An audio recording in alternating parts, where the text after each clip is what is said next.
Assalamualaikum warahmatullahi wabarakatuh.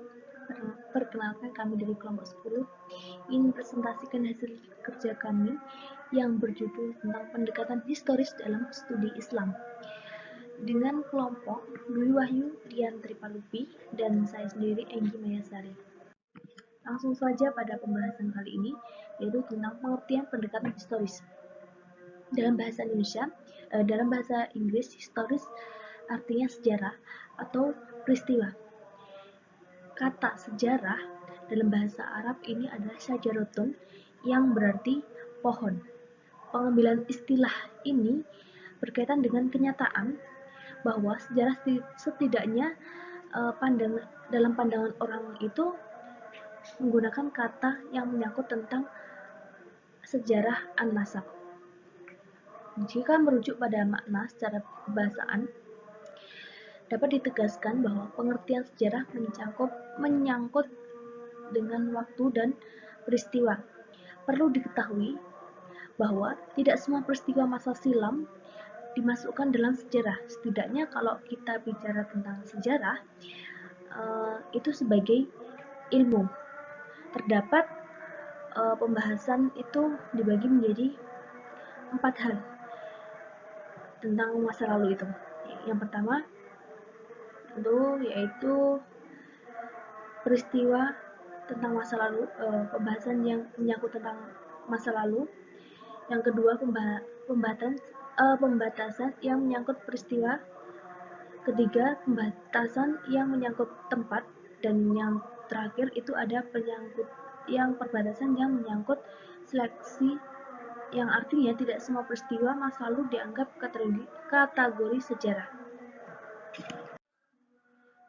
Kemudian, ruang lingkup kajian historis. Kajian historis ini sangat hangat dibicarakan di masa modern saat ini.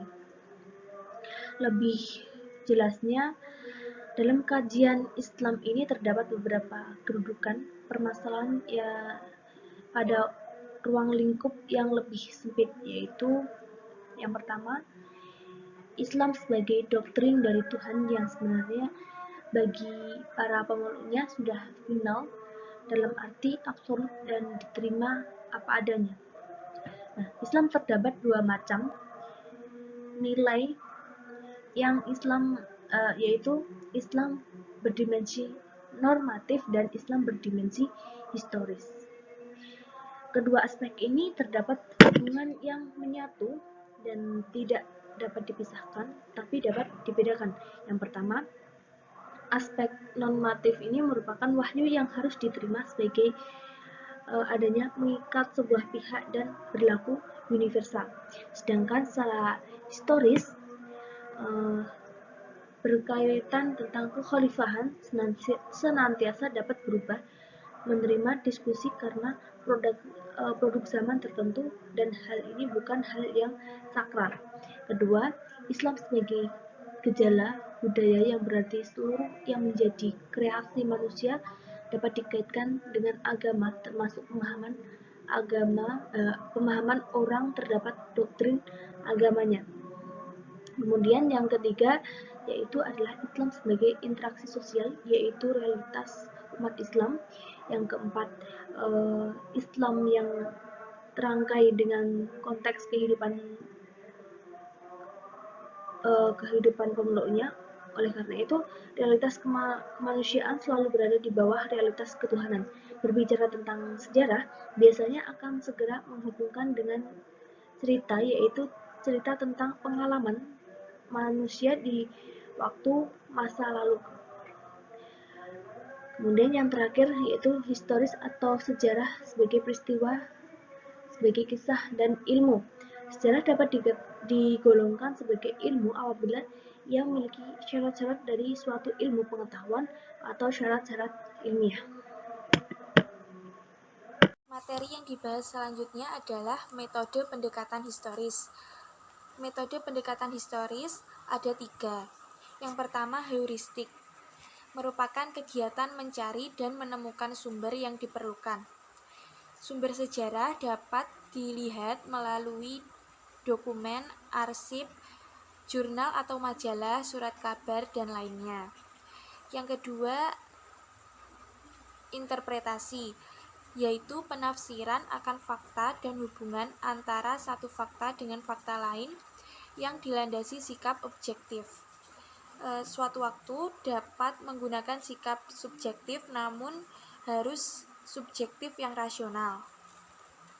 Yang ketiga adalah historiografi, merupakan kegiatan merangkai fakta beserta makna secara diakronis atau kronologis dan sistematis. Selanjutnya adalah fungsi pendekatan historis.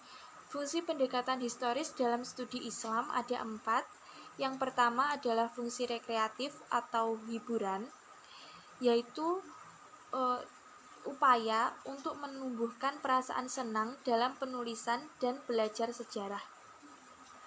Lalu yang kedua adalah fungsi inspiratif. Fungsi inspiratif ini terkait dengan proses memperkuat identitas dan mempertinggi dedikasi sebagai suatu bangsa. Dengan belajar sejarah, seseorang dapat menumbuhkan kreativitas, imajinasi, dan inspirasi. Fungsi inspiratif ini juga dapat dikatakan sebagai pendidikan moral. Lalu yang ketiga adalah fungsi instruktif atau dapat digunakan sebagai alat bantu dalam pembelajaran. Sejarah dapat digunakan dalam penyampaian pengetahuan dan keterampilan. Lalu yang terakhir adalah fungsi edukatif, yaitu sejarah dapat dijadikan pelajaran dalam kehidupan sehari-hari bagi setiap manusia. Karena di dalam sejarah diajarkan atau terdapat hal-hal yang mengajarkan seseorang untuk menjadi pribadi yang baik dalam hal ini berupa perilakunya. Pendekatan kesejarahan ini diperlukan dalam studi Islam karena Islam datang kepada seluruh manusia dalam situasi yang berkaitan dengan kondisi sosial kemasyarakatannya masing-masing. Demikian yang dapat kelompok kami sampaikan. Ada kurang lebihnya mohon maaf. Wassalamualaikum warahmatullahi wabarakatuh.